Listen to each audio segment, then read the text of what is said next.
감사합니다. 오늘은 이사야 37장 지난주에 이어서 하반절 말씀을 여러분하고 나누려고 합니다. 21절부터 38절을 제가 대신 봉독해 드리겠습니다.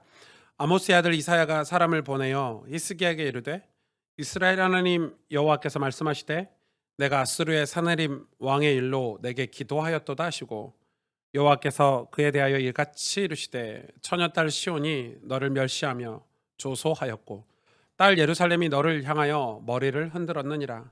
내가 회방하며 능욕한 것은 누구에게냐? 내 소리를 높이며 눈을 높이 들어 향한 것은 누구에게냐? 곧 이스라엘의 거룩하신 이에게니라. 내가 내 종을 통해서 주를 회방하여 이르기를 내가 나의 허다한 병거를 거느리고 산들의 꼭대기에 올라가며 레바논의 깊은 곳에 이르렀으니 높은 백향목과 아름다운 향마물을 베고 또 그 제일 높은 곳에 들어가 살찐 땅의 수풀에 이를 것이며 내가 우물을 파서 물을 마셨으니 내 발바닥으로 애굽의 모든 하수를 말리리라 하였도다. 내가 어찌하여 듣지 못하였느냐? 이 일들은 내가 태초부터 행한 바요 상고부터 정한 바로서 이제 내가 이루어 내가 견고한 성읍들을 헐어 돌 무더기가 되게 하였노라. 그러므로 그 주민들이 힘이 약하여 놀라며 수치를 당하여 들의 풀같이 푸른 나물같이 지붕의 풀같이 자라지 못한 곡초같이 되었느니라. 내 거처와 내 출입과 내가 나를 거슬려 분노함을 내가 아노라.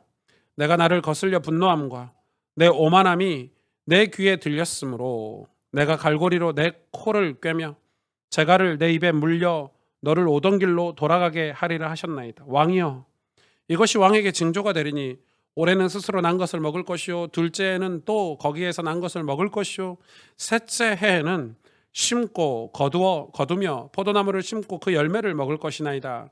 유다 족속 중에 피하여 남은 자는 다시 아래로 뿌리를 받고 위로 열매를 맺으리니 이는 남은 자가 예루살렘에서 나오며 피하는 자가 시온 산에서 나올 것임이라.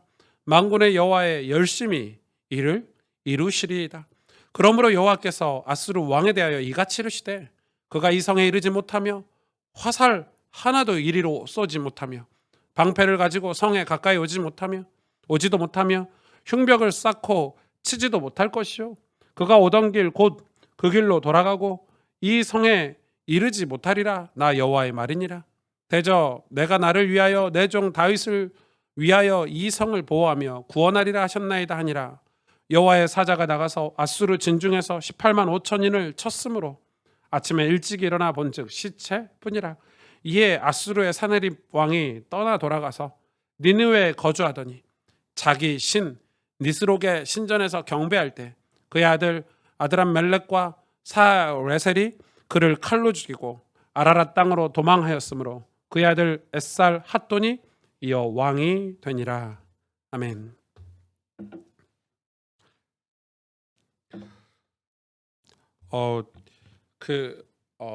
어떤 목사님들은 똑같은 설교를 뭐 8번 하시는 목사님들도 계시더라고요.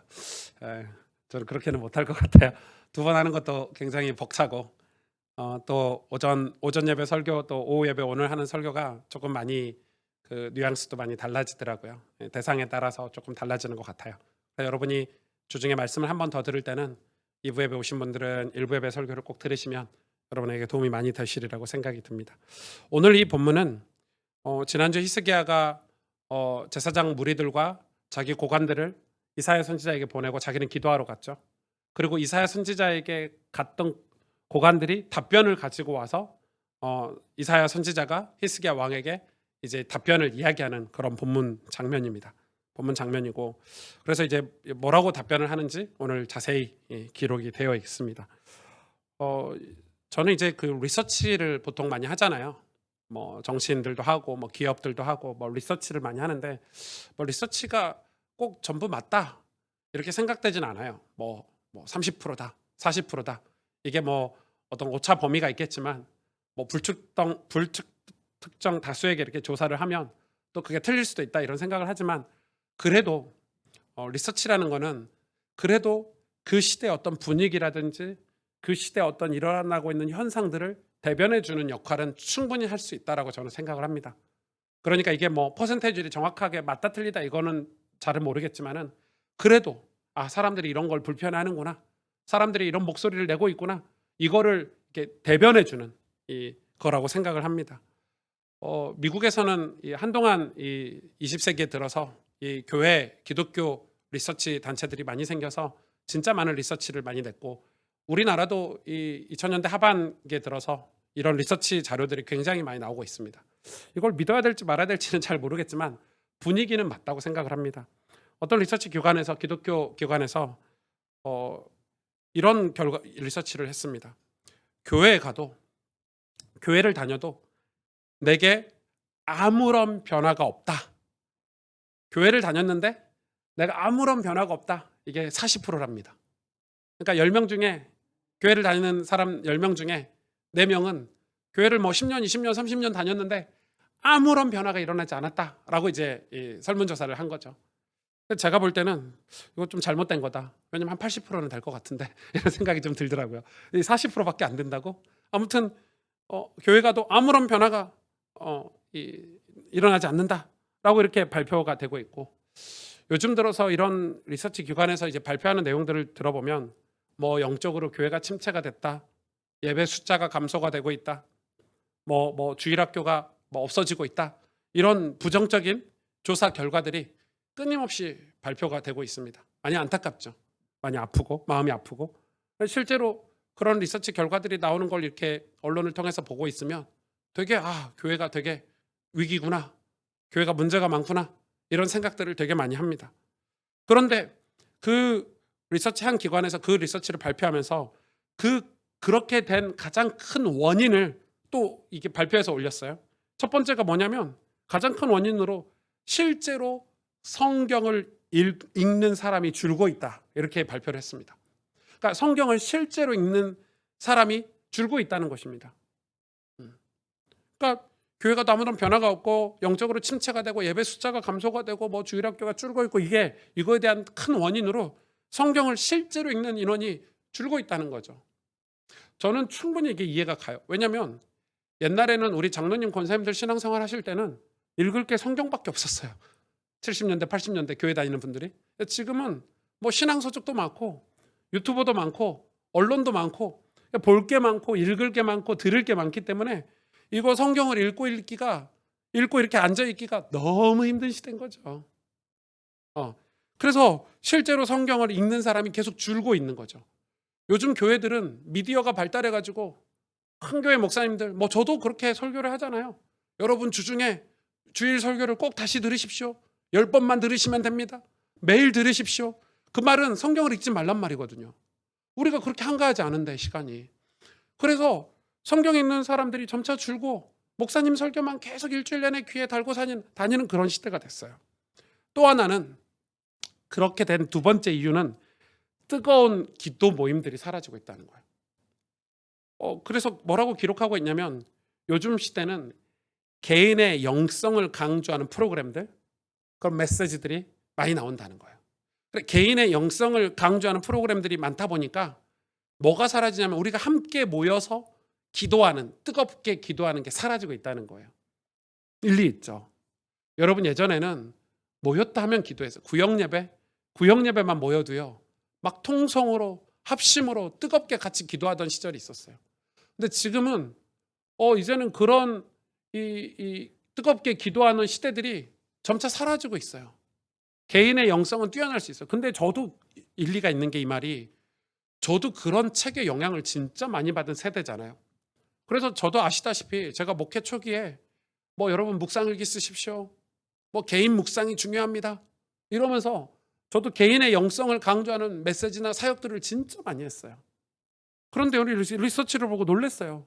뜨거운 기도 모임이 사라지고 있대요. 그러고 곰곰이 생각해 보니까 저희 교회도 뜨거운 기도 모임이 없는 거예요. 사실 작년까지는 전무했어요. 금요예배요. 금요예배 한 5명 오셨어요. 한 5명 와갖고 앉아있으면 전사님이나 제가 기도회를 하려고 해도 이게 잘 안 됐어요. 그러다가 저희가 작년 말에 이제 이 한 해를 복귀하면서 우리 전사님들하고 우리 교역자하고 이런 얘기를 했어요. 우리가 금요일 날에 5명이 있든 혹은 우리끼리 예배를 드리든 우리 그래도 하나님 앞에 뜨겁게 기도하자. 그리고 성도님들이 기도하러 한 명이라도 나와도 우리 주일날 금요예배 끝나고 기도 시간을 주는데 우리 한 10분쯤 지나면 다 불 켜고 작년까지는 집에 빨리 가라는 거지. 우리도 가야 되니까. 우리도 퇴근해야 되니까. 이런 마인드가 있었거든요. 우리 그거 회개하자.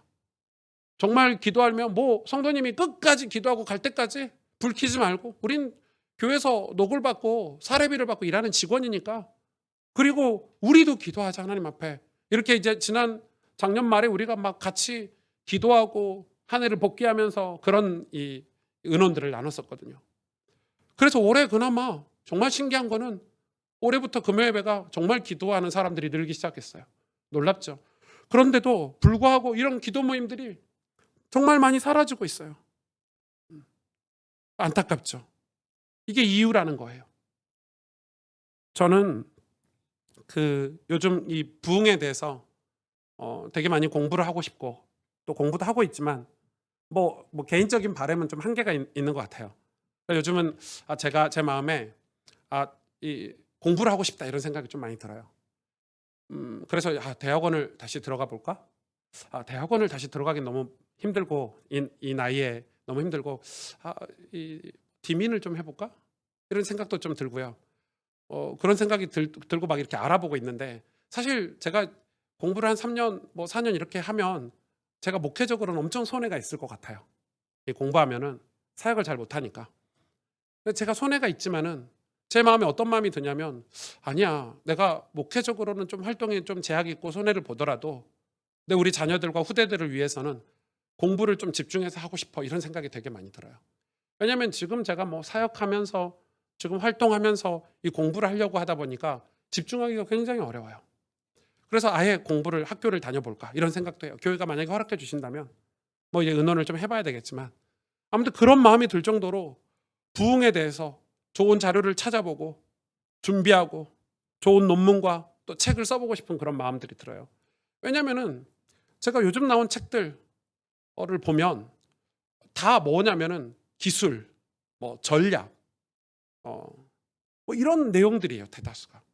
제가 이번 달에도 책을 여러분한테 추천하려고 추천 도서를 6월 달 거 올렸는데 제가 올린 이 추천 도서가 2권이에요. 뭐 단단한 기도 공부. 이거 뭐 급하게 찾은 건데 이 책은 약간 기도에 관한 약간 스킬 같은 거. 기도는 이렇게 하는 거야 라는 내용들이에요. 사실 이 책을 추천하고 싶진 않았고 정말 추천하고 싶었던 거는 이것도 뭐 옛날 책은 아닌데 그래도 이 목사님이 이 뉴욕의 빈민가에서 1972년에 목회를 하셨던 옛날 분이죠.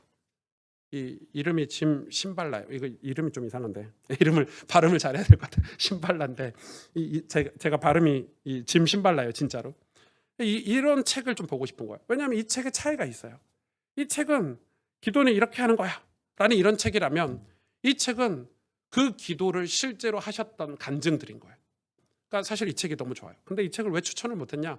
다 절판이 됐어요. 제가 여러분한테 책을 추천했는데 책을 살 수 없으면 안 되잖아요. 다 절판이 된 이런 책인데 아무튼 이런 식인 거예요. 제가 역사를 공부하는 이유도 그런 거예요. 지금 제가 책들을 읽으면 사실 처음에는 와 이렇게 하면 되겠구나, 와 이런 전략들이 있구나 이렇게 막 감동이 되고 이거 빨리 우리 교회 가서 적용해 봐야지 이런 마음들이 많았는데 사실 그런 시대인 거예요. 그러니까 그런 책들이 나온 거예요. 그런데 옛날에는 70년대만 해도 80년대만 해도 그런 게 아니었어요. 그런 메시지들이 없었어요. 그런 전략들도 없었어요. 뭐 목회를 하려면 성전 건축을 해야 되고 목회를 잘하려면 뭐 교육자들을 이렇게 청빙을 해야 되고 목회를 잘하려면 교회 조직을 이렇게 만들어야 되고 여러분 60년대 70년대 80년대 그런 게 어디 있습니까? 교회 조직이 건물 뭐 성전 건축 이런 게 어디 있습니까? 주일학교 교육 시스템이 어디 있습니까? 그냥 성경 가르치고 천국 가게 복음 전하고 이랬지. 그런데요. 그때가 훨씬 더 부흥이 많았어요. 지금은 여러분 우리가 이 전도를 하려고 해도 그런 거 있잖아요. 복음에 대한 내용을 막 전달하잖아요. 예수님이 누구고 뭐 구원받으면 당신은 이렇게 변화가 되고 이런 내용으로 막 양육하고 막 뭔가를 설명하고 가르치려고 하는 내용들이 많잖아요. 막 복음에 대해서 내용이 많은 거예요. 그만큼 이 메시지가 많은 거예요. 그걸 막 집어넣어가지고 막 집어넣어서 이게 막 다 들어가야 이 사람이 구원받는다 이렇게 생각하잖아요. 근데 옛날에는 그렇게 전도하지도 않았어요. 전도할 내용이 어디 있어요?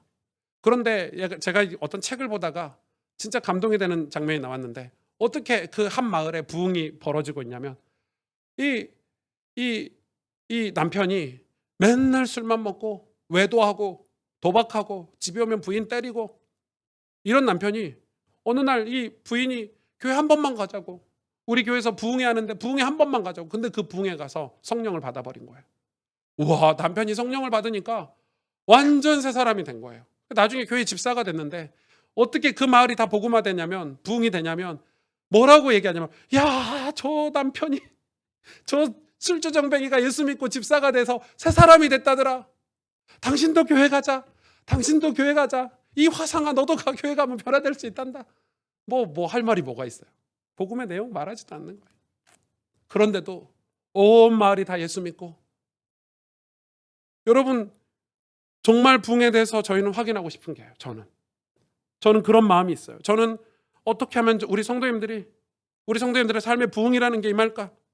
어떻게 하면 우리가 다시 뜨거운 예배를 회복하고 그 거룩함 속에서 기쁨과 찬송이라는 걸 회복할 수 있을까? 교회를 다니는데 어떻게 하면 능력 있는 삶, 새로운 변화된 삶, 이런 게 우리 삶에 다시 회복될 수 있을까? 이게 너무 하고 싶고 간절히 바라고 원하는데, 그리고 우리 자녀들이 그 속에서 그 신앙의 유산을 물려받았으면 좋겠는데 너무 고민인 거예요. 너무 공부하고 싶고 알아야 되잖아요. 제가 책들을 보고 성경을 읽는데 이렇게 다 그 책들이나 성경들이 안내하는 곳이 있잖아요. 맨 끝이 어딘 줄 아세요? 하나님이에요. 지금 우리는 뭐 새로운 기법, 새로운 전략, 어떤 새로운 메시지들이 우리에게 막 쏟아져서 우리를 혼란스럽게 한다고 저는 생각해요. 그래가지고 더 새로운 거, 더 뛰어난 전략, 더 뛰어난 메시지를 쫓아다니지만, 그렇게 쫓아다니다가 뭘 잃어버렸냐면 하나님을 잃어버린 거 아닌가. 마치 이런 거예요. 우리가 자녀를 교육하다 보면 뭐 저도 이제 한빈이 정도 되니까 주변에 말들이 많아요. 뭐 이 맘카페에 가면은 이렇게 아이를 교육해야 된다. 이 맘카페에 가면은 또 이 아이들은 이런 교육을 해야 된다. 저 어디 가면은 또 교육은 이렇게 해야 된다. 뭐 사람마다 다 달라. 다 듣고 있으면 막 짬뽕이 돼가지고 아이를 어떻게 교육해야 될지 모를 정도로. 그러니까 그런 걸 다 쫓아다니다 보면 뭘 잊어버리냐면, 우리 아이를 향한 하나님의 계획이 뭘까?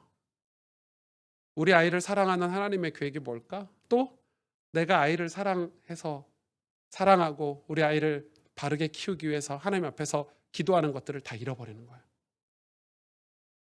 마치 그런 것처럼 교회도, 우리의 신앙도 새로운 메시지, 새로운 전략, 목사님들도 거기에 자기 체면이 걸려가지고 무슨 뭐 마케팅 책 같은 거 하나 보다가 뭐 단어 같은 거 하나 있으면 설교 시간에 이런 거 해야 된다면서, 그러면서 뭘 잃어버리냐면 하나님을 잃어버리고, 성경은 우리 보고 하나님과 가까워지라고 하고 있어요. 하나님과 가까워지라고 얘기하고 있는데, 저는 지금 저희 단체, 저희 교단과 어떤 이 영적인 이 거리를 조금 두려고 해요. 많은 분들이 저한테 물어보시더라고요. 그래서 제가 거기에 대해서 구체적으로 답변을 할 수가 없어요. 왜냐하면은 전 저희 단체에서 자랐고 은혜를 받았기 때문에 뭐라고 할 얘기가 없고, 그런데 거리를 조금 두려고 해요. 왜냐하면 지금 제가 느끼는 거는 그런 어떤 선한 영향력을 받지를 못하고 있어요. 초창기 때처럼 뜨거운 하나님에 대한 사랑이나 한 영혼을 향한 그런 마음이나, 여러분 제가 교회를 처음 다녔을 때, 처음 복음을 받았을 때, 그때 금요 예배, 그때 주일 예배, 그때 우리가 전도하러 병원마다 공원마다 전도하러 다니던 그런 뜨거움을 지금도 생생하게 기억이 나요. 근데 지금은 그런 마음들이 느껴지지가 않아요. 그래서 하나님과 가까워지려고, 성경과 가까워지려고 조금 거리를 두는 것뿐이에요. 저는 새로운 기법을 배우려 하지 않고 하나님을 우리가 다시 회복해야 된다고 생각해요. 지금 우리에게 필요한 것은 하나님이세요. 지금 우리에게 필요한 것은 하나님이세요. 근데 오늘 본문에 보니까 21절에 아모스의 아들 이사야가 사람을 보내요. 히스기야에게 이르되, 이제 답변하는 장면이죠. 이스라엘의 하나님 여호와께서 말씀하시되 히스기야 내가 아수르 사네립 왕의 일로 내게 기도하였다. 하나님 너무 기뻐하신 거예요. 히스기야가 사네립 왕의 일로 내게 기도했다. 이렇게 시작하고 있어요. 오늘 본문이. 무슨 말이에요? 하나님 모르시겠어요? 아수르 18만 5천을 보내신 게 하나님이신데, 하나님이 허락하신 건데 지금 이 상황들을 다 아시죠? 히스기야가 애굽을 의지했던 것도 아시고 재물을 줘서 꼬신 것도 아시고 지금 불안하고 걱정하고 있는 그 나라의 상황을 하나님 다 아시지만, 하나님이 언제 일하시기 시작하셨냐면, 언제 역사하시고 마음을 돌이키기 시작하셨냐면, 히스기야 네가 아수르 사네립 왕의 일로 내게 기도할 그때로부터 시작이 되는 거예요. 하나님 그걸 너무 기뻐하셨대요. 하나님 옆에 엎드릴 때, 하나님 옆에 기도할 때. 근데 어떤 일이 벌어졌는지 오늘 본문에 상세하게 나와 있어요.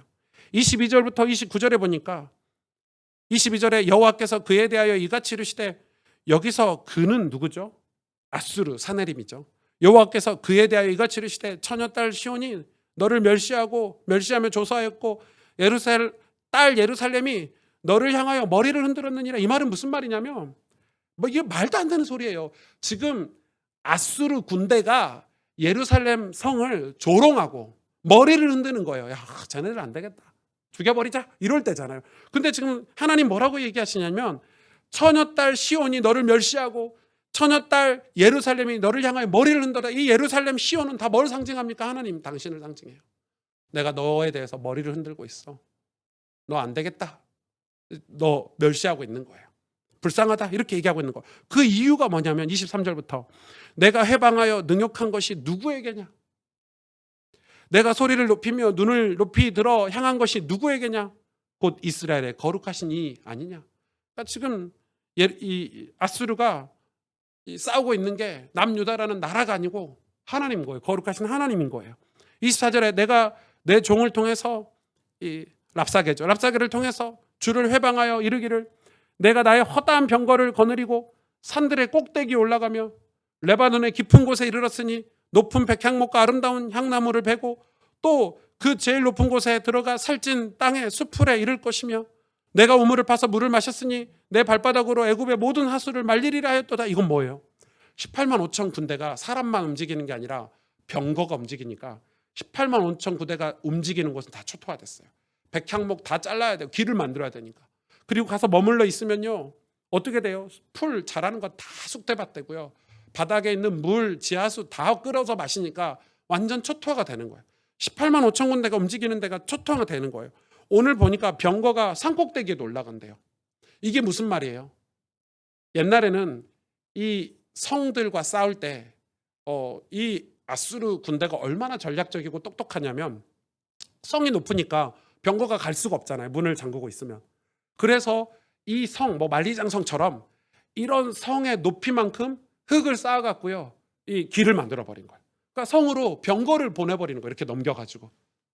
여러분, 그런 뛰어난 전략을 가진 이 군대가 아수르고 사네림이었어요. 그러니까 오늘 본문이 이해가 되죠. 그러니까 이 군대가 가는 데마다 초토화가 됐어요. 그런데 보세요. 26절에 내가 어찌하여 듣지 못하였느냐? 이 일들은 내가 태초부터 행한 바요. 이거 하나님이 하시는 일이라는 거예요. 상고부터 정한 바로서 이제 내가 이루어 견고한 성읍들을 헐어 돌무더기가 되게 하였노라. 그러므로 그 주민들이 힘이 약하여 놀라며, 누구예요? 이거는 아수르예요. 수치를 당하며 들의 풀같이, 푸른 나물같이, 지붕의 풀같이, 자라지 못한 곡초같이 되었느니라. 너 이렇게 될 거라는 거야, 아수르. 내 거처와 내 출입과 내가 나를 거슬려 분노함을 내가 하노라. 무엇 때문에 지금 하나님이 아수르를 다시 멸망시키려고 하시냐면 29절에 내가 나를 거슬려 분노함과 내 오만함이 내 귀에 들렸으므로. 오만하다는 거예요. 하나님께 대해 오만하다는 거예요. 여기 또 하나는 거슬려 분노한다는 거예요. 그러니까 이 아수르가 뭐에 대해서 사네림이 분노했죠? 아니, 저것들이 내가 항복하라고 기회를 줬는데 항복 안 했어? 이것 봐라 하고 거기서 분노한 거예요. 이건 우리 신앙에서도, 우리도 그런 모습이 있잖아요. 아니, 내가 열심히 신앙생활 했는데, 내가 열심히 교회 다니고 헌금도 하고 했는데 하나님, 내가 원하는 기도 왜 안 들어주셨어요? 진짜 너무하시네. 이렇게 우리 화날 때가 있죠. 아니, 내가 너한테 못 해준 게 뭐가 있는데? 네가 나한테 어쩜 이럴 수 있어? 하고 분노하는 거 있죠. 근데 이 아수르가 마치 그런 것처럼 하나님께 이 대항한 게, 이것들이 내가 기회를 줬는데, 항복하라고 랍사게를 보냈는데 지네들의 신 앞에 가서 기도하고 투항을 안 해? 그 분노. 그러니까 하나님이 그 분노 때문에, 그리고 뭐예요? 그 분노는 어디서 오죠? 오만함에서 오죠. 오만할 만해요. 아수르가 지금 얼마나 대단한 이 나라가 확장되고 있는지 오만할 만해요. 그것 때문에 하나님은 뭐라고 하시냐? 멸망시키시겠다는 거예요. 여러분, 하나님을 거스르기 때문에 하나님이 가장 싫어하시는 게 오만함인데, 하나님을 거슬려 분노하는 것인데, 그거에 대해서, 왜냐하면 그것 때문에 축복과 저주가 갈리거든요. 여러분, 지금 우리도 하나님을 거스리는 문화들이 막 생겨나잖아요. 좀 창피한 얘기인데, 신학교에서 성공회라는 신학교가 있어요. 성공회대라는. 거기 학생 기구에서 남녀가 함께 쓸 수 있는 성중립 화장실을 만들려고 계획을 세웠대요. 아직 만들지는 않았고 그런 계획을 세웠대요. 이미 유럽이나 미국에는 그런 화장실들이 많죠. 성소수자를 위한 화장실이에요. 저는 이게 일반 대학교에서 해도 조금 좀 그럴 것 같은데, 신학교에서 도대체 어떤 배우가 있길래 학생회에서 이런 일을 진행을 할까 생각이 들어요. 여러분, 성중립 화장실은 남녀가 화장실을 한 공간에 같이 쓰는 거예요. 여러분, 이런 일들이 지금 벌어지고 있어요. 거스르는 거죠. 근데 여러분, 이게 쉬운 게 아니에요. 이게 나중에 법이 되면요, 국가에서 기관마다, 공공기관마다, 국가에서 교과에서 운영하는 모든 공공시설마다 다 성중립 화장실을 만들어야 돼, 이렇게 법이 내려지면요, 우린 만들어야 돼요. 교회, 종교기관 다 만들어. 안 만들면 너희 허가 안 해줄 거야. 이러면요, 우리 중립 화장실 만들어야 돼요. 교회에다가. 우리도 하나 만들까요? 그런 거예요. 그래, 법이 무서운 거예요. 그래서 우리가 지금 차별금지법을 반대하고 이런 게 그냥 목소리를 내는 게 아니라 그만큼 중요하다는 거예요. 이런 일들이 너무 많이 벌어지고 있어요, 요즘 세대에. 막 화가 나는 거예요. 분노하는 거예요. 하나님에 대해서 분노하고, 진리에 대해서 분노하고, 막 짜증이 나고, 견딜 수가 없는 그런 것들이 너무 많은 거예요. 지금 아수르 사내립이 그랬어요.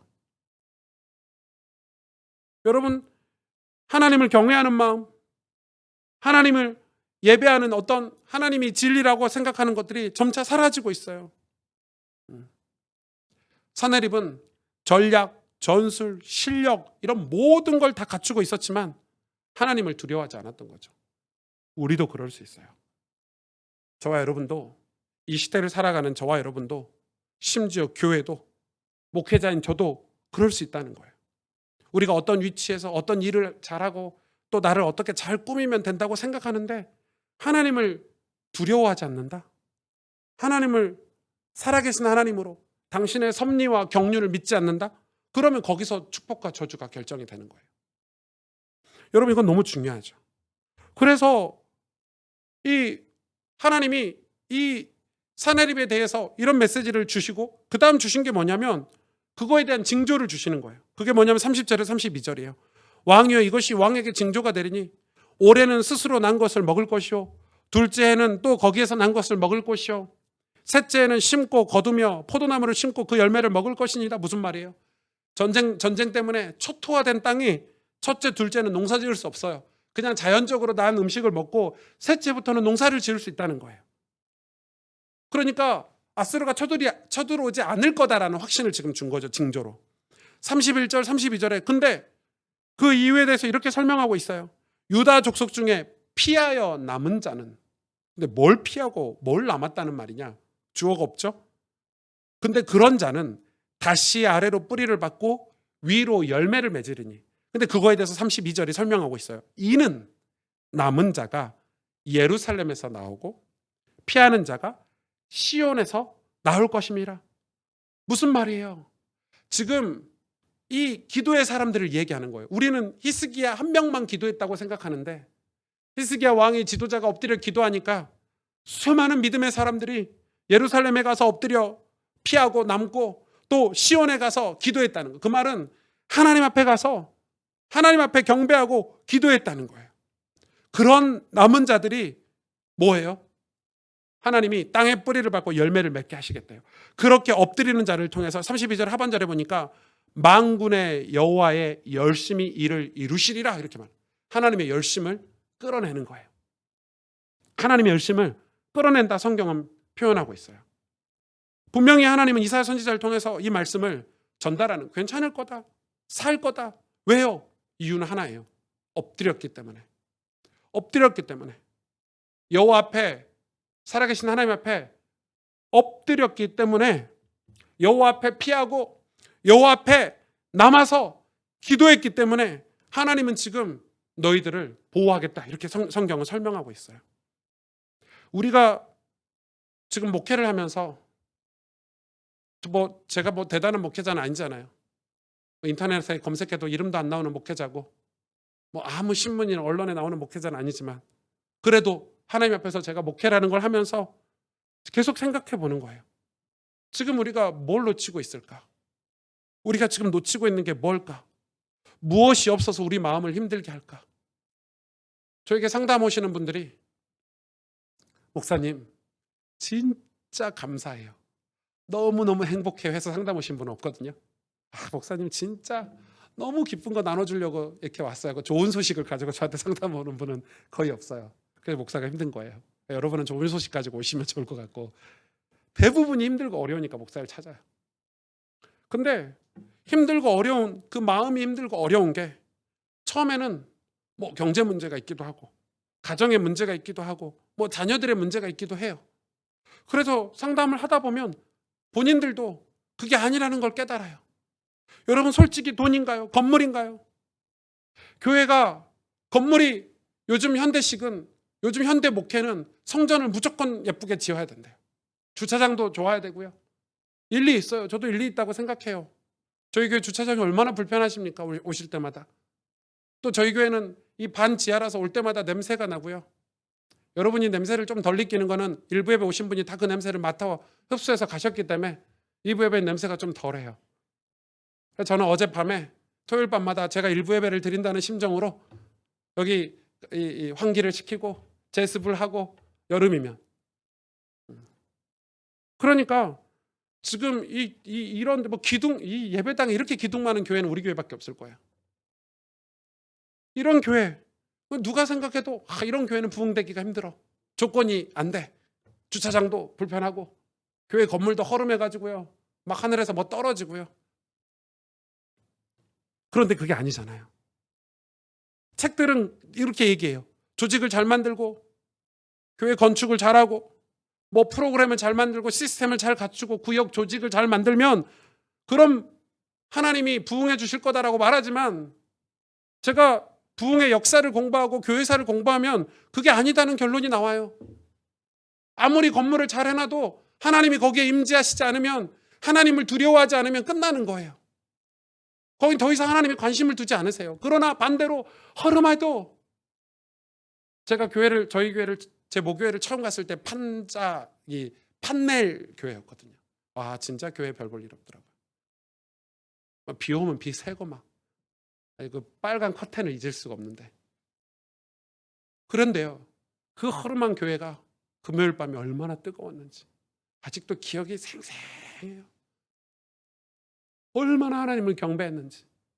근데 지금은 건물은 좋은데 하나님이 함께 하시면 하나님이 임재하시면 끝나는 거 아닙니까? 하나님이 열심을 내시면 그건 끝나는 거죠. 하나님이 일하시면 끝나는 거죠. 우리가 돈이 문제다, 건물이 문제다, 자녀들이 문제다. 아니에요. 사실은 우리 영혼은 그런 걸로 채워지지 않아요. 우리가 지금 우리 영혼이 뭔가 기쁨이 사라진 것은 뭔가 기뻐하지 못하는 것은 성령이 내주하지 않으셨기 때문에 아닌가요? 성령이 우리 안에 계시면 성령의 열매를 맺죠. 온유, 양선, 화평 이런 성령이 주시는 그 기쁨과 평안 어떤 열매들을 맺을 텐데 우리 안에 성령이 없으니까 그런 것들로 막 채워도 늘 공허하고 늘 목마르고 이런 거 아닌가요? 33절부터 하나님이 이렇게 말씀하세요. 그러므로 여호와께서 아수르 왕에 대하여 이같이 이르시되 그가 이 성에 이르지 못하며 화살 하나도 이리로 쏘지 못하며 방패를 가지고 성 가까이 오지도 못하며 흉벽을 쌓고 치지도 못할 것이며 그가 오던 길 곧 그 길로 돌아가고 이 성에 이르지 못하리라. 35절 대저 내가 나를 위하여 하나님 당신을 위하여 그리고 또 하나는 내 종 다윗을 위하여 왜냐하면 이 성은 거의 다윗의 중심으로 세워진 성이거든요. 내 종 다윗을 위하여 그래 다윗이 진짜 대단한 인물이에요. 이 성을 보호하며 구원하리라 하셨나이다 하니라. 여호와의 사자가 36절 하나님이 어떻게 하셨는가 보세요. 아수르 진중에 18만 5천인을 쳤으므로 아침에 일찍 일어나 본즉 시체뿐이라. 이에 아수르의 사네립 왕이 떠나 돌아가서 니느웨에 거주하더니 자기 신 니스록의 신전에서 경배할 때 그의 아들 아드람멜렉과 사레셀이 그를 칼로 죽이고 지금 어떤 일이냐면 하나님이 예루살렘 전략적으로 뭐 1000대1 아니 10,000대1 정도의 지금 상황인데 이 예루살렘을 하나님이 보호하시니까 창 하나 못 쏘고 화살 하나 못 쏜대요. 근데 하룻밤에 자고 일어나니까 주의 사자가 18만 5천 명을 다 시체 만들었어요. 여러분 여기서 우리의 포인트는 우와 18만 5천 명을 하나님이 다 죽이셨다가 아니에요. 우리가 거기에 포커스를 맞추면 안 돼요. 이거의 포커스는 하나님의 백성이 지금 하나님을 두렵고 떨림으로 하나님 앞에 엎드리냐 엎드리지 않느냐고. 이 18만 5천 명이 멸망한 거는 이 사람들이 오만하고 하나님에 대해서 분노를 가졌기 때문이에요. 이건 너무 중요하죠. 그런데 보면 오늘 본문에 이 사네립 왕은 하나님이 안 죽이셨어요. 18만 5천을 다 죽였는데 사네립 왕은 또 살려두셨죠. 사네립 왕이 이때 살았을 때 항복하고 예루살렘 성에 와서 회개했으면 살겠죠. 그러나 어디로 돌아갔어요? 니느웨로 들어갔어요. 니느웨에 가서 자기의 신 니스록의 신전에서 경배했대요. 이 니스록의 신전 그 당시에는 고대 근동 지방에 전쟁을 할 때 마차나 이런 배 같은 거 있잖아요. 그럼 이 배 앞에 신을 달고 싸웠어요. 그 시절에는 마차 앞에도 이 니스록이라는 신 모양을 형상을 마차 앞에다가 딱 달고 싸우는 시대예요. 자기의 신의 이름으로 싸우던 시대란 말이에요. 그러니까 이 신이 완전 실패하고 패배했잖아요. 18만 5천이 죽었으니까. 그래서 니스록의 신전에 가서 경배하고 있는데 어떻게 죽었냐면 자기 아들 둘이 와서 칼로 아버지를 죽인 거예요. 여러분 우리 인생에 이처럼 비참한 거는 여러분 제가 최악의 비참은 아들들이 자녀가 부모를 죽인 거예요. 이런 거죠. 요즘으로 말하면 자녀들이 나는 아빠처럼 안 살 거야. 나는 아빠와 같은 인생은 안 살 거야. 나는 아빠를 증오해. 이런 거거든요. 여러분 저희 교회 성도님들은 자녀들에게 나는 비록 우리 아빠는 가난했지만 우리 아빠는 뭐 대단한 훌륭한 삶은 아니었지만 그래도 바르게 우리에게 신앙을 물려주고 우리를 위해서 따뜻하게 기도해줬던 진짜 믿음의 아빠였어 라고 그런 축복을 받으시길 바랍니다. 진짜 그런 복을 받으시길 바랍니다. 그게 중요한 거예요. 얼마나 저주를 받았냐. 이 사네립이 자기 아들들한테 죽임을 당했어요. 그러니 여러분 하나님이 이 모든 일을 지금 하고 계시는 거예요. 이 모든 것이 여호와의 열심이라는 거. 언제 시작했냐? 히스기야와 믿음의 사람들이 하나님 앞에 엎드렸을 때 하나님은 그때 일하기 시작하셨어요. 왜냐하면 하나님은 우리 인간을 배제하고 당신 혼자 일하시는 분이 아니에요. 우리를 당신의 동역자 삼으셔서 우리를 통해서 일하시길 원하시는 분이기 때문에 우리가 엎드리지 않고 우리가 하나님을 바라보지 않으면 하나님은 일하고 싶으신 하나님이 역사하고 싶으신데 일을 하지 않으세요. 이건 너무너무 중요하죠. 하나님은 지금도 구속사를 이루길 원하시고 당신의 교회를 통해서 당신의 십자가 사랑, 놀라운 사랑을 온 열방 가운데 전하고 싶어 하세요. 그런데 우리가 그 일에 엎드리지 않으면 우리가 그 일을 전적으로 믿고 하나님의 섭리와 경륜을 믿고 그 믿음을 가지지 않으면 그 일이 우리 가운데 벌어지지 않는 거예요. 여러분 이건 너무 중요하죠. 하나님이 우리 편에 서서 우리와 함께 하시길 원하시는 거예요. 그래서 우리는 엎드려야 돼요. 그런데 이 엎드리면 몇 가지 일들이 일어나요. 여러분 이건 기억하고 계셔야 돼요. 우리가 하나님 앞에 엎드리면 하나님 앞에 정말 엎드리다는 표현, 제가 기도라는 표현보다 더 강한 표현을 지금 쓰고 있는 거예요. 엎드려야 돼요. 엎드려야 돼요. 이 엎드리는 표현은 하나님을 믿는 거예요. 하나님을 만왕의 왕으로, 창조주로, 두렵고 떨림으로.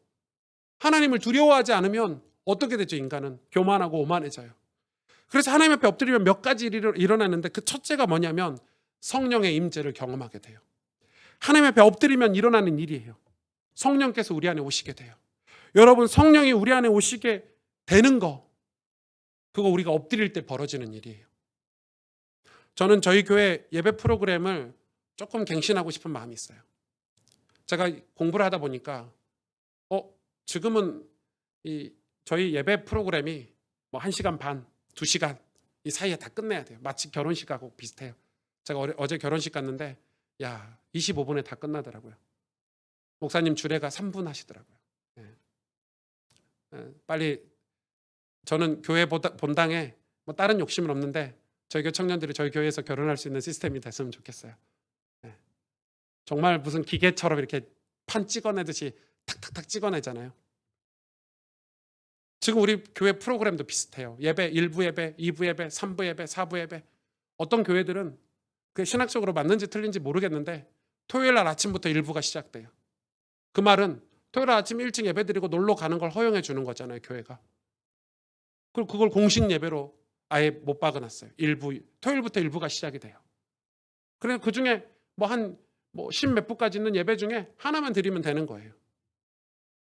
그런데 예전에는 우리 80년대, 70년대 예배를 보니까 예배가 3시간, 4시간씩 드렸어요.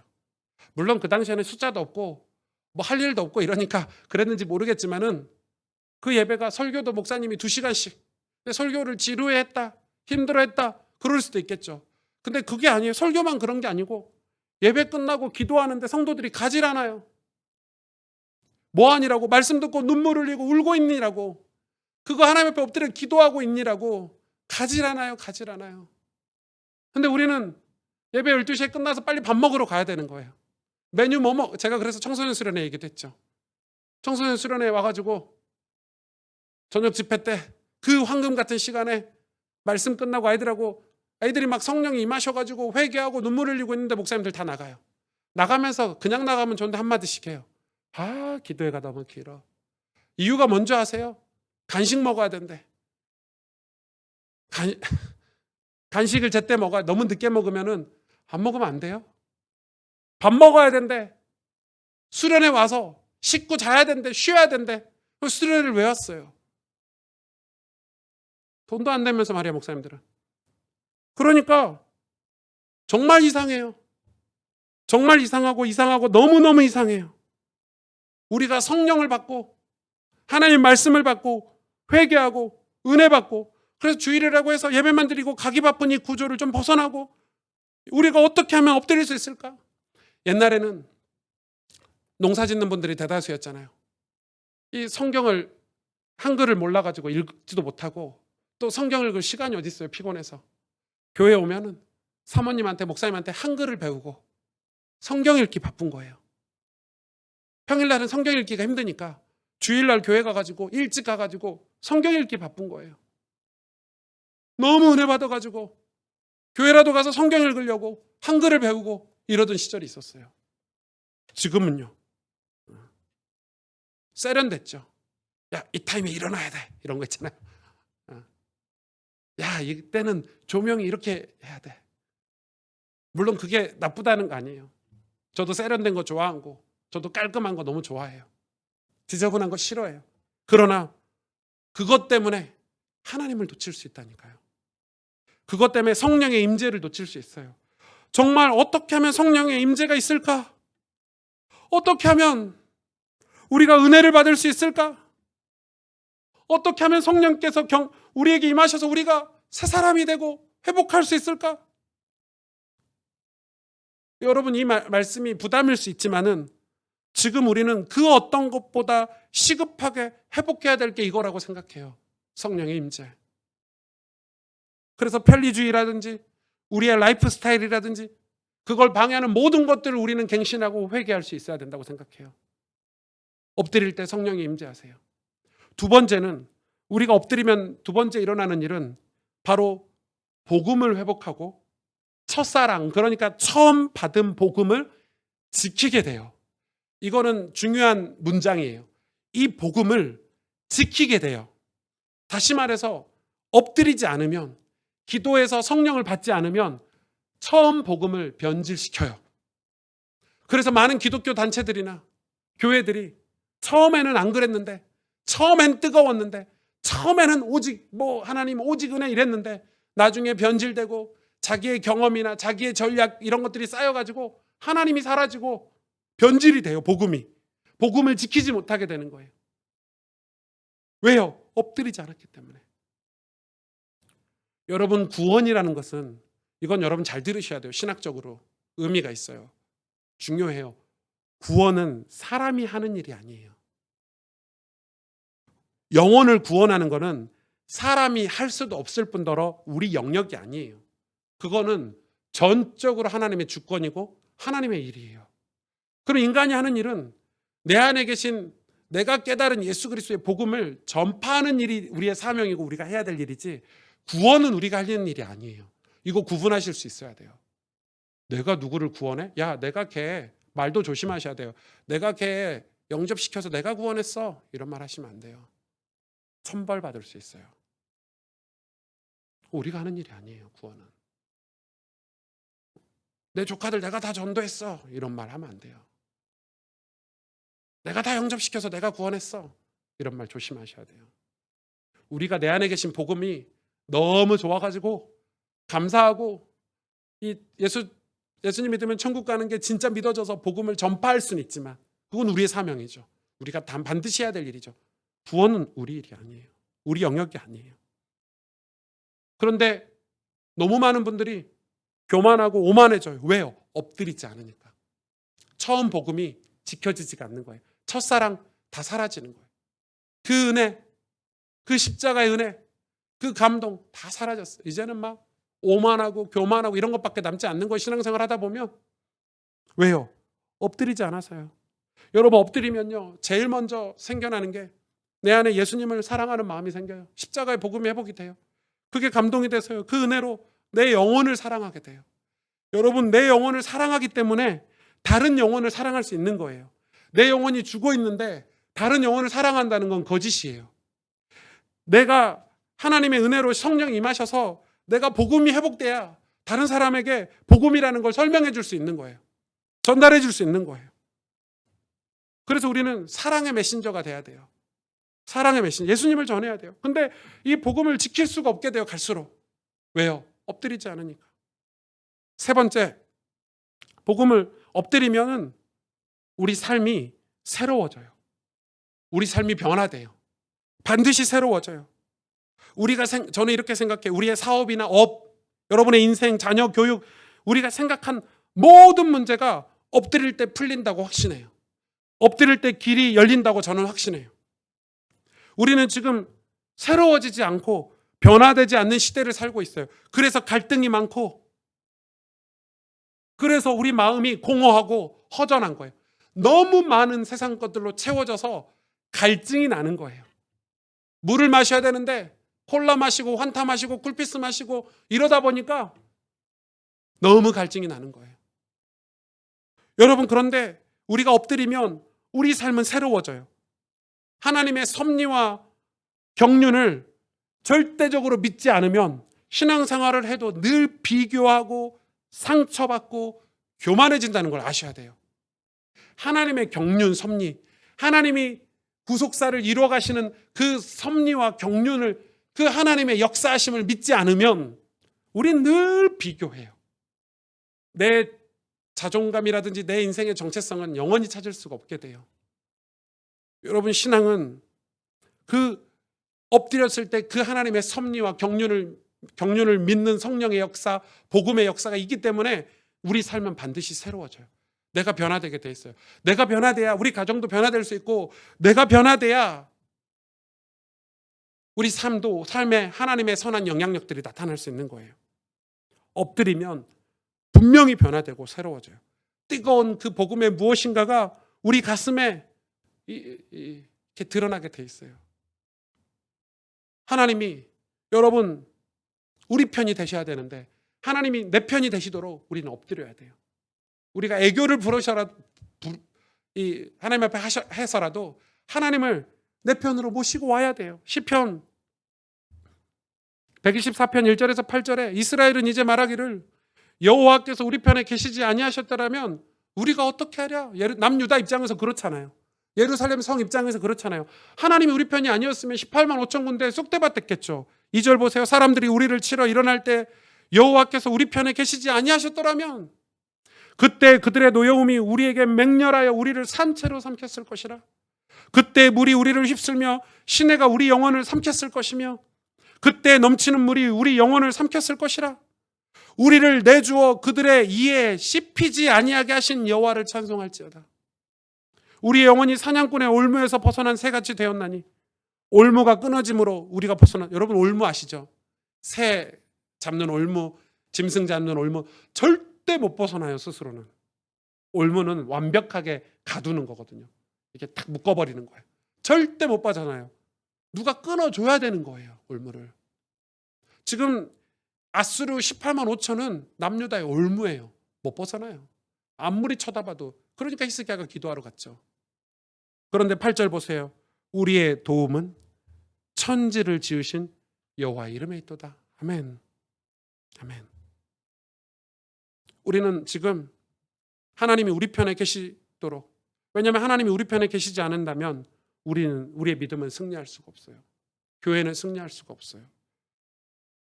우리는 하나님의 사명을 감당할 수도 없을 뿐더러 하나님이 당신의 영광을 드러내기 위해서 우리를 존귀하고 아름다운 존재로 회복시키는 일을 경험할 수 없게 돼요. 그러기 위해서 우리는 이 여호와 앞으로 가서 엎드려야 돼요. 목사님 성경 읽어야 된다면서요. 맞아요. 성경 읽는 것과 기도하는 건 균형이 있어야 돼요. 여러분 성경을 하루에 100장씩 읽고 1000장씩 읽어도 엎드리지 않으면 이 성경 말씀이 지식이 될 확률이 높아요. 성령이 임하시는 것은 우리가 엎드릴 때, 기도할 때예요. 여러분 저는 이렇게 생각해요. 목회자들이 성도를 위해서 기도해요. 그러니까 저는 잘 아는 분들 있잖아요. 제가 잘 아는 우리 진정훈 권사님, 아기 때부터는 아니지. 어릴 때부터 봤으니까. 권사님을 위해서 기도할 때는 진정훈 권사님, 장인석 장로님 기도할 때는 기도가 술술 나와요. 왜냐하면 다 알아. 이 집안의 배경도 좀 알고, 부모님 장례식도 갔고, 사연이 다 알아. 동생은 어디에 살고. 그러니까 기도가 돼요. 그런데 준하 중목님 기도하면 이번 주는 준하 중목님 기도하려고 딱 눈 감았는데 기도 제목이 하나도 떠오르지 않아요. 하나님 축복해 주시고, 근데 뭘 축복해 주셔야 되지? 하나님 우리 준하 중목님 건강 뱃살이 들어가게 해주시고 이런 기도밖에 안 나오는 거예요. 그러니까 무슨 말이냐면 잘 모르겠어요. 지금 우리 교회가 이 말씀 성경 읽기가 조금 정착이 되면 해야 되는 게 뭐냐면 우리 기도 제목들을 나누는 거예요. 사실 우리가 지금 이 하나님의 섭리와 경륜을 믿고 우리 교회가 뜨거운 기도의 공동체가 된다는 증거가 뭐냐면 우리의 기도 제목이 창피나 수준이나 체면 이런 거 상관없이 기도 제목을 나눠야 돼요. 우리 자녀가 예수님을 안 믿는다, 우리 부모가 예수님을 안 믿는다, 우리 집에 이런 문제가 있다가 우리 모든 성도들의 손에 들려서 우리가 기도해야 되는 거예요. 그리고 주일학교 아이들 명단을 여러분한테 나눠준 거는 아이들 이름을 하나하나 기억하면서 기도해 달라는 거예요. 우리가 기도할 때 하나님이 일하신대요. 열심을 내신대요. 여러분은 목회자를 위해서 기도해 주셔야 돼요. 오승준 목사를 위해서 여러분은 사실은 하루도 쉬지 않고 기도하셔야 돼요. 그래야 제가 삐뚤어진 길 가지 않고 유혹을 받지 않고 그릇된 무리들과 같이 어울리지 않고 믿음의 길을 갈 수 있는 거예요. 저를 보호해 주셔야 돼요. 기도로. 우리는 서로를 하나님께 부탁하고 서로의 이름을 하나님께 아뢰고 지켜달라고 인도해달라고 기도할 수 있어야 돼요. 엎드려야 돼요. 기도할 때 어떤 일이 벌어나는지 우리는 지금 보고 있잖아요. 전능하신 하나님이, 창조주 하나님이 역사하신대요. 그런데 지금 교회는 너무 많은 전략들, 교회 조직은 이렇게 짜야 돼 이런 거 있잖아요. 세미나가 그래요. 교회 성장 세미나 제가 몇 번 가봤는데 여러 교단의 성장 세미나를 가봐요. 관심 있으니까 개척하고 내다 그런 내용들이에요. 조직은 어떻게 구성해야 되고 물론 말씀을 인용을 해요. 그러나 제 마음이 채워지지가 않았어요. 뭐 건물은 어떻게 성전은 건축해야 되고 전략은 어떻게 짜야 되고 무슨 단어 같은 거 뭐 어디서 뭐 블루오션이 어쩌고 뭐가 어쩌고 뭐 책 속에 있는 좋은 단어는 목사님들이 다 갖다 쓰잖아요.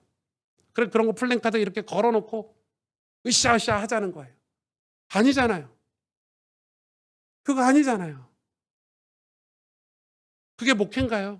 제가 너무 의구심이 많이 들어서 오죽하면 공부를 다시 하고 싶겠어요. 정말일까?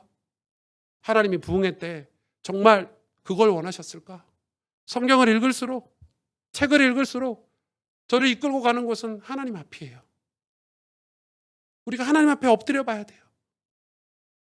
어쩌면 하나님은 이 남유다에게 원하는 것은 아수르가 뭐 18만 5천이 죽었다, 뭐 내가 너희를 보호했다 이런 게 아닐 수 있어요.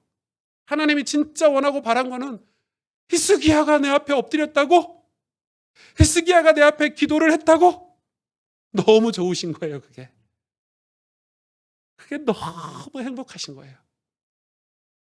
내 백성이 나를 바라봤다고? 하나님 그것 때문에 우리 사랑하신 거 아닌가요? 그것 때문에 우리에게 예수의 이름을 주신 거 아닌가요?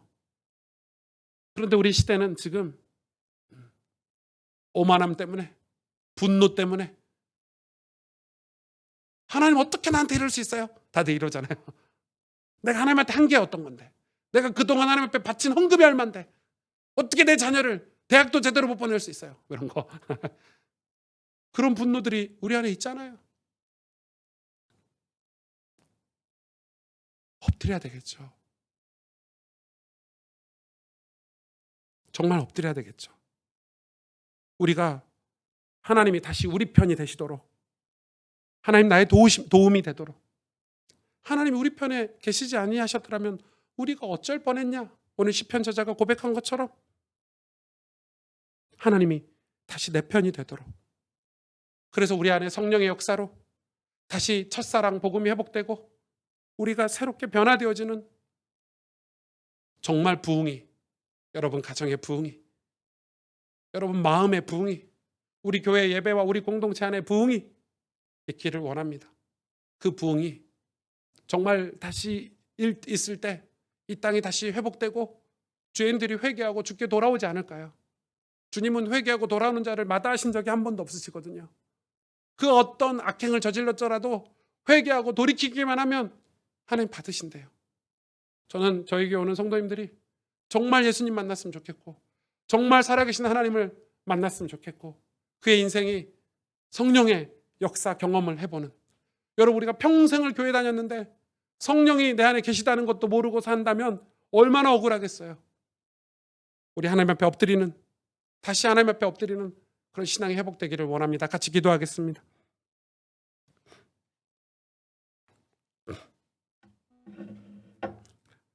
우리가 다시